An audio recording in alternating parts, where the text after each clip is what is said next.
السلام علیکم ورحمۃ اللہ وبرکاتہ۔ ایک بادشاہ نے کسی بات پر خوش ہو کر ایک شخص کو یہ اختیار دیا کہ وہ سورج غروب ہونے تک جتنی زمین کا دائرہ مکمل کر لے گا وہ زمین اس کو الاٹ کر دی جائے گی، اور اگر وہ دائرہ مکمل نہ کر سکا اور سورج غروب ہو گیا تو اسے کچھ نہیں ملے گا۔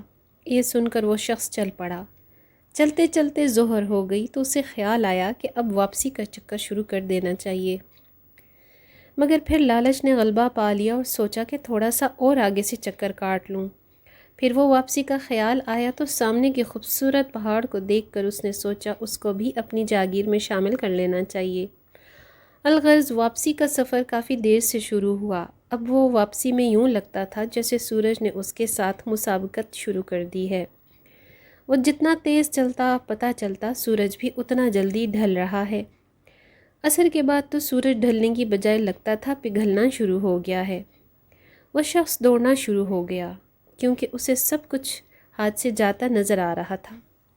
اب وہ اپنی لالچ کو کوس رہا تھا مگر بہت دیر ہو چکی تھی۔ دوڑتے دوڑتے اس کا سینہ درد سے پھٹا جا رہا تھا مگر وہ تھا کہ بس دوڑے جا رہا تھا۔ آخر سورج غروب ہوا تو وہ شخص اس طرح گرا کہ اس کا سر اس کے سٹارٹنگ پوائنٹ کو چھو رہا تھا اور پاؤں واپسی کے دائرے کو مکمل کر رہے تھے۔ یوں اس کی لاش نے دائرہ مکمل کر دیا۔ جس جگہ وہ گرا تھا اسی جگہ اس کی قبر بنائی گئی اور قبر پر کتبہ لگایا گیا جس پر لکھا تھا، اس شخص کی ضرورت بس اتنی ساری جگہ تھی جتنی جگہ اس کی قبر ہے۔ اللہ پاک نے بھی اسی طرف اشارہ کیا ہے، والعصر الانسان لفی خسر۔ آج ہمارے دائرے بھی بہت بڑے ہو گئے ہیں۔ چلیے واپسی کی سوچتے ہیں۔